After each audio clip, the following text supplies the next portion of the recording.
Le 26 avril 1986, la centrale nucléaire de Tchernobyl, située en Ukraine, alors partie de l'Union soviétique, est le théâtre d'un désastre sans précédent.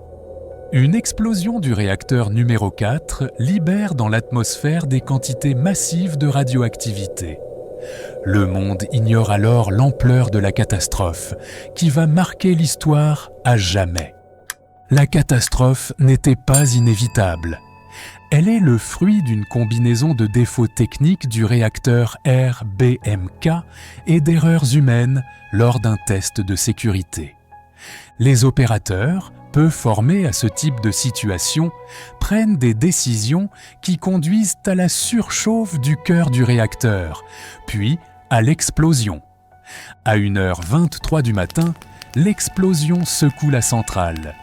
Le combustible nucléaire est projeté dans l'air, libérant d'immenses quantités de radiation. 2 ouvriers meurent sur le coup. Les pompiers appelés immédiatement sur place sont exposés à des doses mortelles de radiation.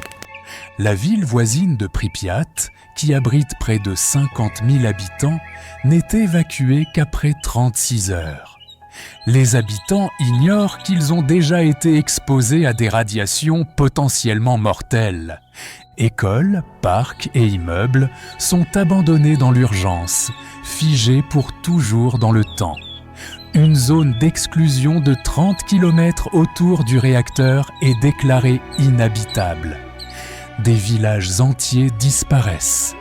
Au total, plus de 350 000 personnes sont déplacées. La zone restera interdite aux humains pendant des décennies, devenant un territoire de solitude où la nature reprend lentement ses droits. Les liquidateurs sont envoyés en première ligne. Pompiers, ingénieurs, soldats.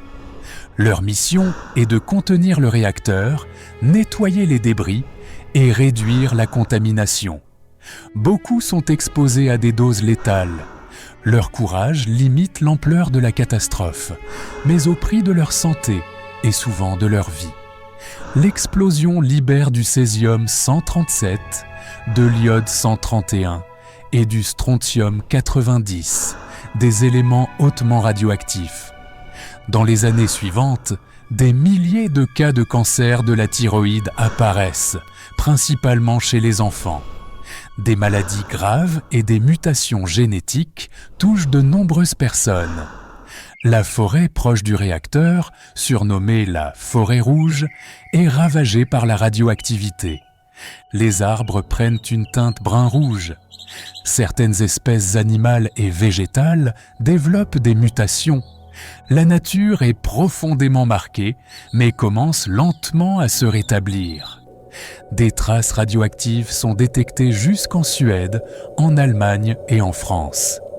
Le nuage radioactif traverse l'Europe, révélant la portée internationale de la catastrophe et la nécessité d'une vigilance mondiale face aux dangers du nucléaire.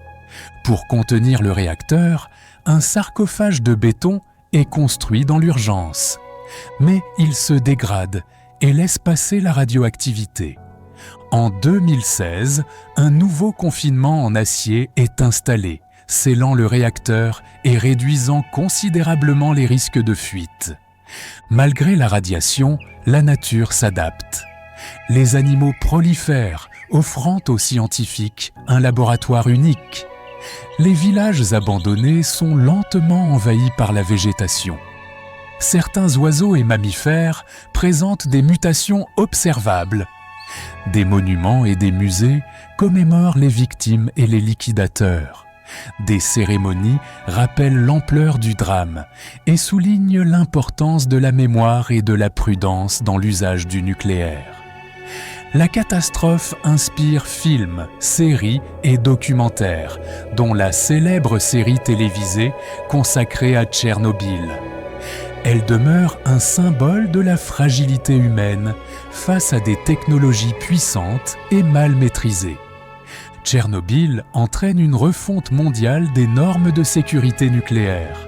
Chaque centrale moderne est désormais conçue pour éviter que de telles erreurs ne se reproduisent. Le progrès technologique doit toujours s'accompagner de responsabilité et de vigilance. Plus de 30 ans après, Tchernobyl reste un symbole de tragédie, mais aussi de résilience. La nature reprend ses droits, la mémoire des victimes perdure, et l'humanité a appris à mesurer le danger et la puissance du nucléaire. Si tu as aimé cette vidéo, abonne-toi à la chaîne, lâche un like et dis-moi ce que tu penses en commentaire. On se retrouve très vite pour une nouvelle dose d'émotion et de vérité. Merci à vous.